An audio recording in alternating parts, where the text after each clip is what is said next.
What's going on, guys? It is Saturday, November the 6th, and today is day number 3 in my countdown to Call of Duty Black Ops.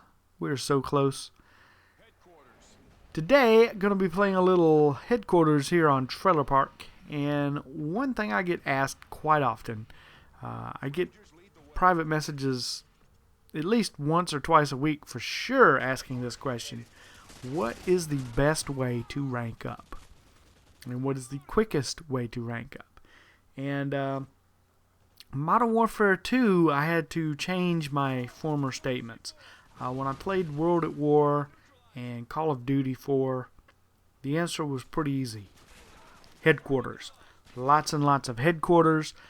Play as a team, play together, play to win. And you definitely rank up very fast playing headquarters.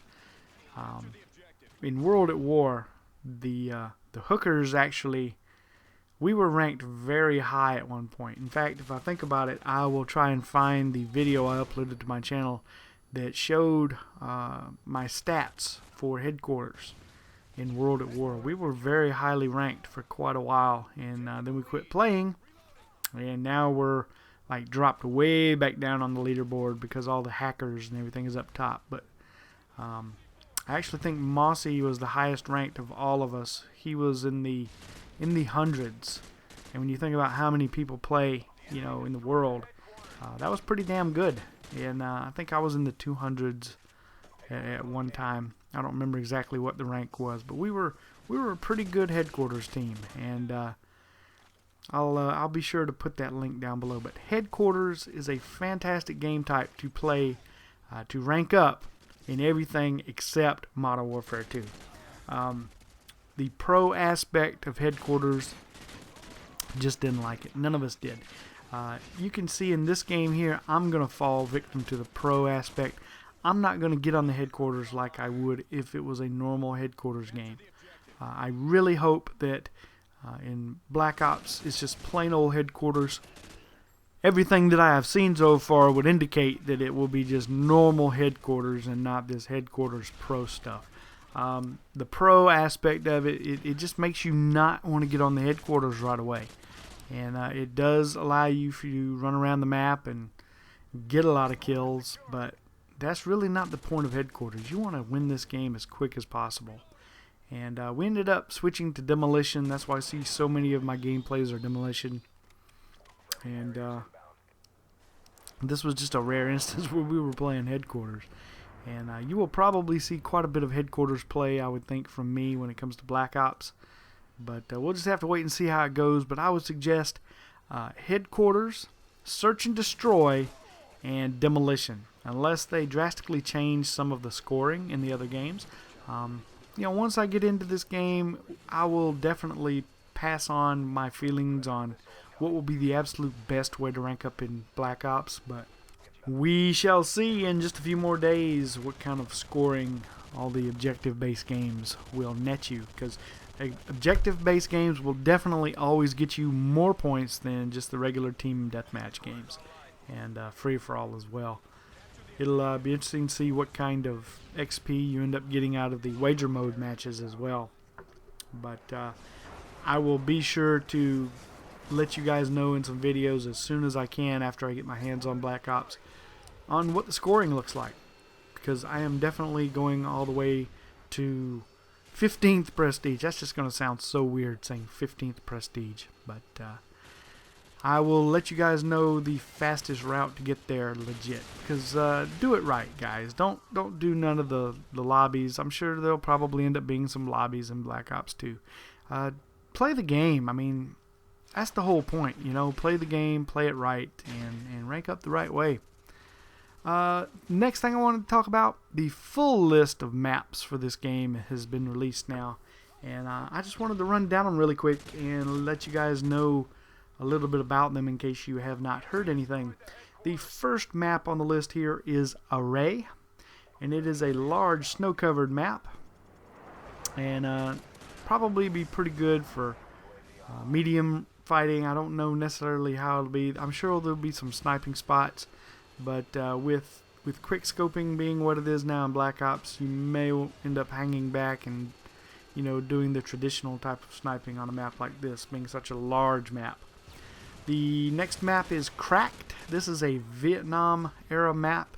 It's a pretty large map and looks to be pretty balanced, so we'll have to see how that one plays out as well. Third map is Crisis. This is a Cuban base and it is a medium-sized map. And there will be some indoor and outdoor areas to fight in, so that should be pretty interesting. Firing Range is the next map on the list, and this is the smallest map in the game. And it is a basically it's a firing range, you know, where the military would practice and try out all their weapons, and there's going to be little moving targets that move around, so that will be kind of distracting, so you'll have to watch out for stuff like that. But I anticipate this map will be a lot like Dome in World at War, or possibly Shipment in Call of Duty 4. It looks very small. Next map on the list is Grid. This is a Russian map, and it is basically a power station, and it's also a pretty small map, so should be really good for close quarters combat. Next on the map is Hanoi. This is a North Vietnamese prison camp, and it is a medium-sized map. And I imagine there will be a little bit of jungle coverage in it. Looks really good from what I've seen. The next map is one we've seen some in some of the videos online. Is Havana. It's a medium-sized map as well in the Cuban city of Havana. And it should be interesting. A lot of urban street fighting areas. Next on the list is Jungle. We have seen that some. It is a large Vietnamese jungle map with lots of vertical sniping areas. You can get up really high, I think, in some places and snipe. So that one ought to be pretty interesting as well. The next map on the list is Launch. We have seen that quite a few times. It has the large rocket that takes off at some point during the game. It's considered a medium-sized map, but looks really good. Next on the list is Nuketown, and Nuketown looks really fun. It is a fairly small map, and it is a nuclear testing facility. Back in the 50s and 60s, mostly in the 50s I think, they would actually test nukes out in the Nevada desert. In what they would do is they basically go in and create a small town or a small neighborhood with fake houses, dummies, which they'll have mannequins set up all throughout this map, and then they would explode a nuke nearby and then go in and test it and see, you know, what the effects were on it. So there's going to be some unique things about this map. Big bang for the finish. If you haven't seen that 1-hour video I talked about earlier in the week, you may want to go check that out for some footage of Nuketown. Next on the list is Radiation. This is an abandoned power station, and it's considered a medium-sized map as well. Next is Summit. That is one we've seen some footage on in some of the trailers. It's a research facility up on a snow-covered mountain, and looks to be a medium-sized map also. Two more maps, one being Villa. It is a medium-sized urban estate, and should have some long corridors for fighting in. And the final map is WMD, which we all know stands for Weapon of Mass Destruction.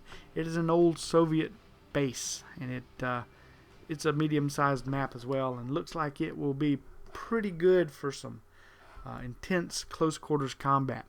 But that's it, guys. I am out of time for today. I hope you guys enjoyed day number 3 in my countdown to Black Ops. I will see you guys tomorrow with another video on the countdown. You guys have a fantastic weekend.